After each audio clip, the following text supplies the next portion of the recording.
Hello everybody, this is Dr. Christopher White, and in this presentation we're going to continue thinking about geologic time. So in this video we're going to be focusing on how and why do living things change through geologic time, and this is going to correspond to section 9.6 of your textbook. So I'm sure you know by now that throughout geologic history we have seen animals appear and disappear, and of course when an animal disappears it's defined as having become extinct. So the question is, well, why do we see these steady changes in organisms as we progress through geologic time?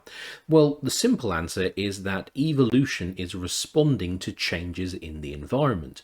So as the environment changes, let's say it gets hotter and drier, evolution will kick in and it will preferentially select organisms that have traits which give them an advantage in hot and dry conditions. In contrast, any organisms that are living in the area that have adaptations for living in, let's say, cold and wet conditions will suddenly find themselves at a disadvantage, and if they can't adapt to the new conditions, they will become extinct. So we see this steady change in the fossils throughout geologic time due to the changes in conditions that occur as we move from one period to another. Now, if we look here, we can see we have a relatively simple geologic timescale, and we can see that it consists of four eras: the Precambrian, the Paleozoic, the Mesozoic, and the Cenozoic. So the first thing we need to think about is, how are these boundaries being defined? Well, each of these boundaries is marked by a change in the fossil record, and this change could be something like a large number of fossils suddenly disappearing from the fossil record, or maybe a large number of fossils suddenly appearing in the fossil record. So what we're going to do is we're going to work our way through the geologic timescale, and we're going to look at some of the changes which occurred, and we're going to think about what they mean. So the first era we're going to deal with is the Precambrian, and the Precambrian starts when the Earth formed about 4.55 billion years ago, and it continues through to about 541 million years ago, so about 0.5 billion years ago. So to begin with, the Precambrian is huge. It's about 4 billion years in length, and this means it accounts for approximately 88% of geologic time.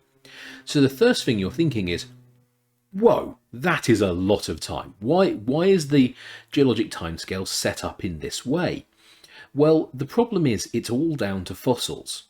So when we move into the Paleozoic, the Mesozoic and the Cenozoic, we have fossils. We have organisms that have hard shells which fossilize, and those fossils get included within the fossil record, within the sedimentary rocks.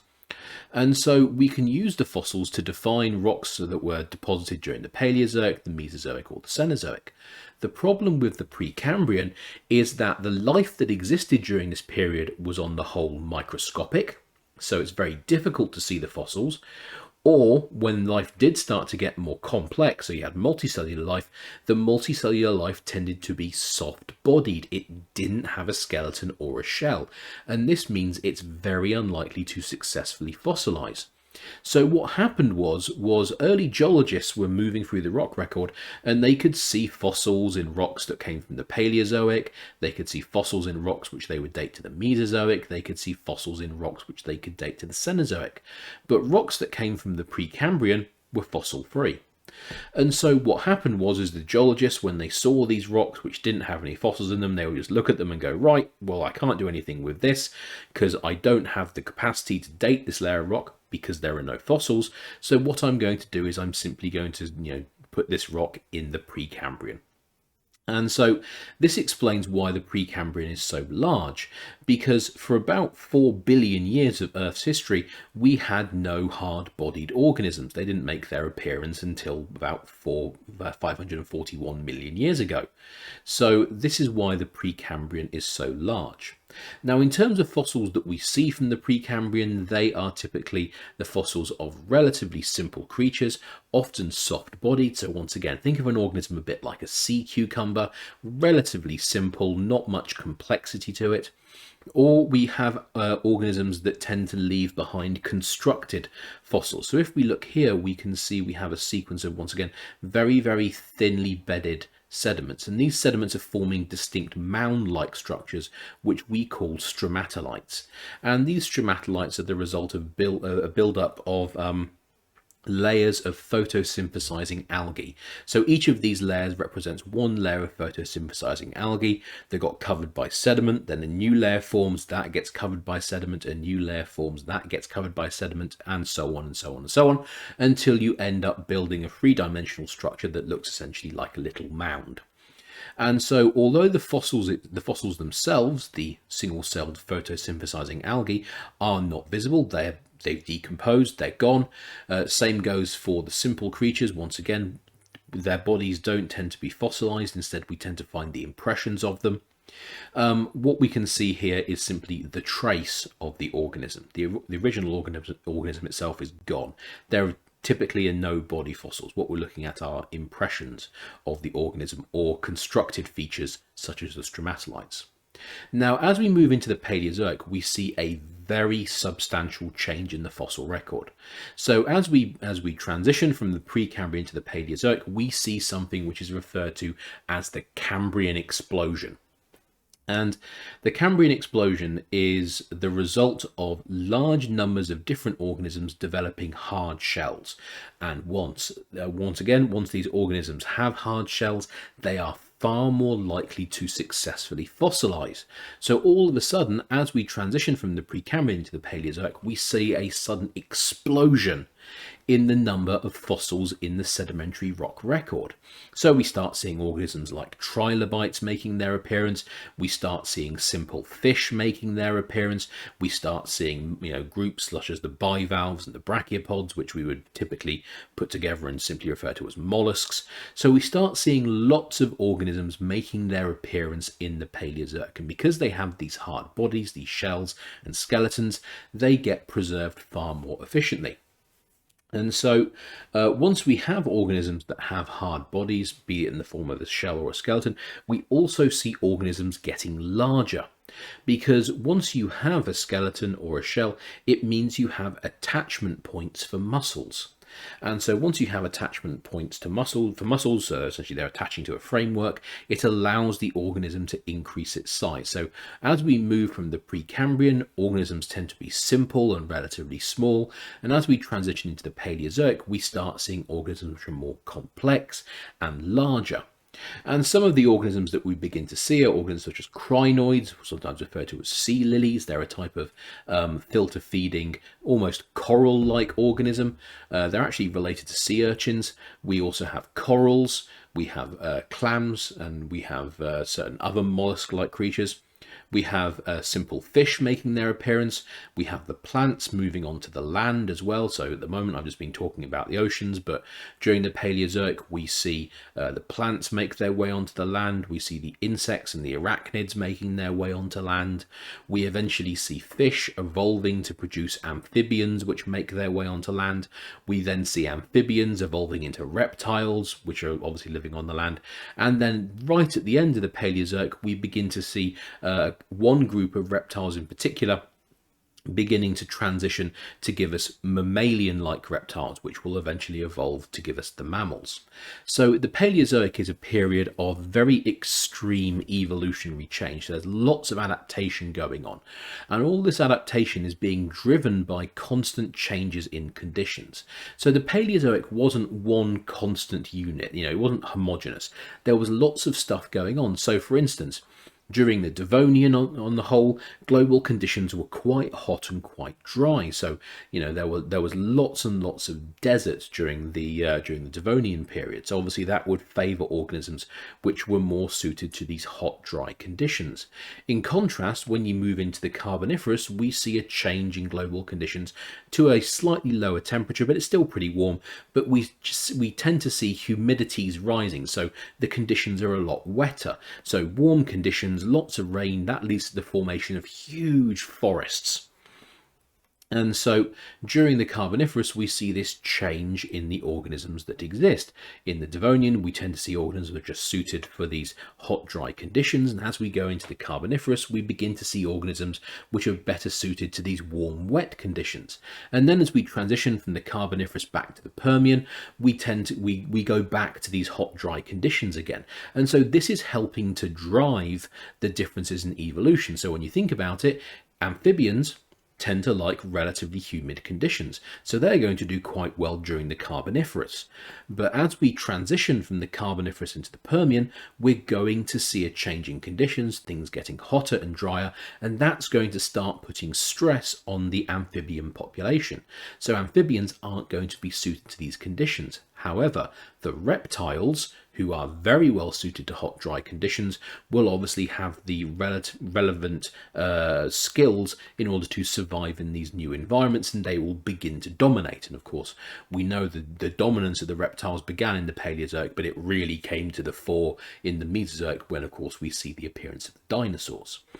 So the Paleozoic is a very interesting time period with lots and lots of evolution going on, because it's an era where there's lots and lots of environmental changes going on. It gets hotter, it gets drier, it gets wetter, it gets colder, and all these changes help to drive evolution forward, producing a range of new species.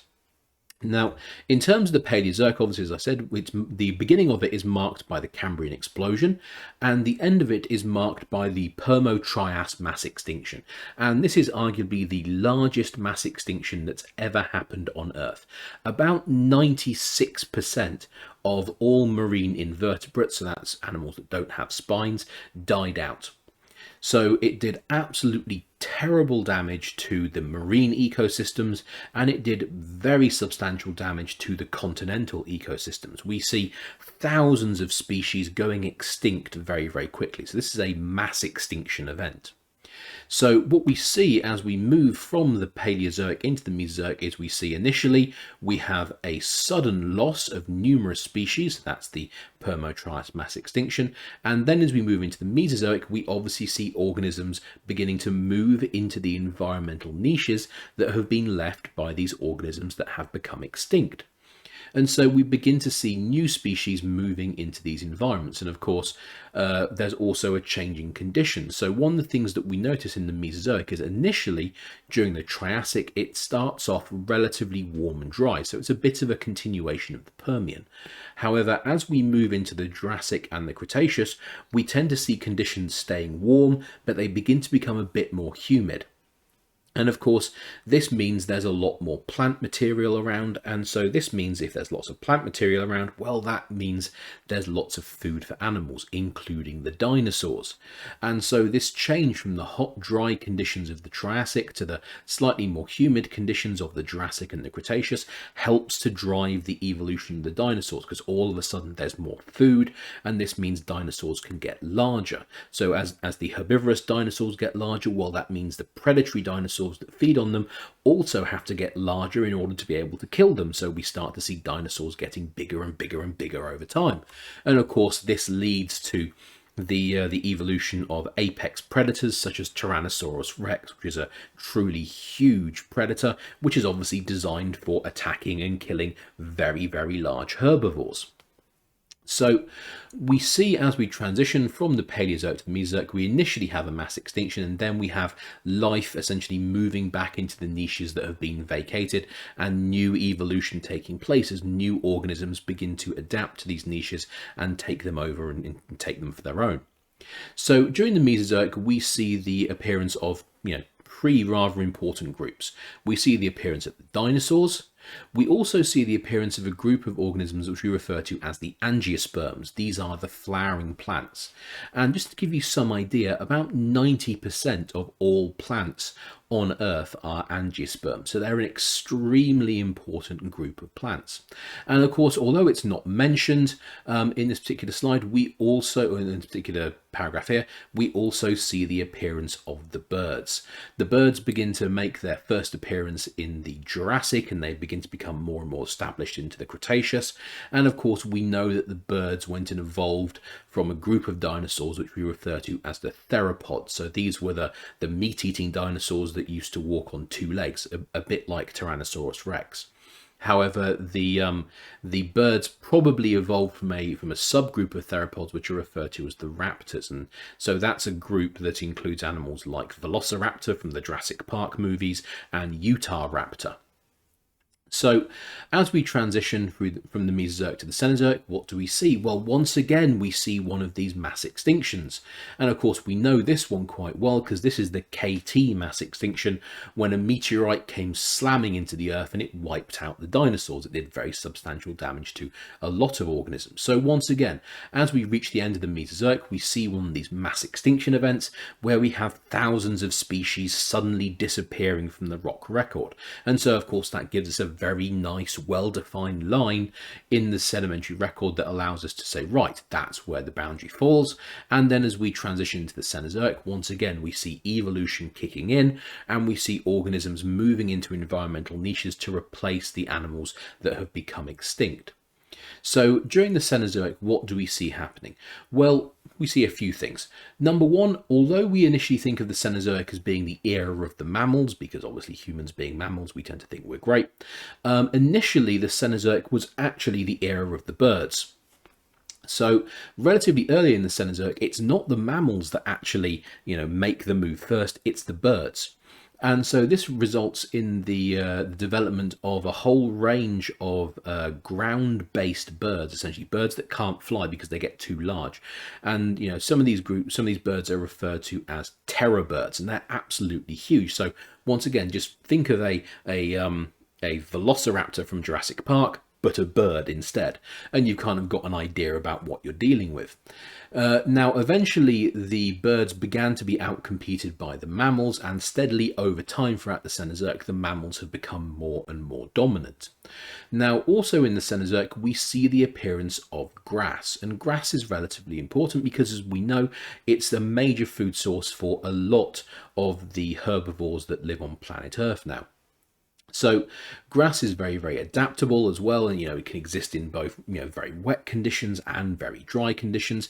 And so this means grass is a perfect plant to exploit a whole range of different environments on the continents. And of course, therefore, because the grass is there, it can be eaten by the herbivores, and so the presence of the grass allows herbivores to move into areas that they otherwise would not have been able to move into. So following on from the Mesozoic, we see the Angiosperms as well, the flowering plants, becoming even more dominant and really establishing themselves as the dominant species, dominant plant species during the Cenozoic. So as we move from each era to the next, we can see that the boundaries between them are defined by substantial changes in the fossil record, be it the appearance of numerous different fossils or be it the mass extinction of numerous species. And of course, we can see that the changes that we see in the organisms in each of these eras is a reflection of the environment. All right, thank you for watching, everybody, and have a good day.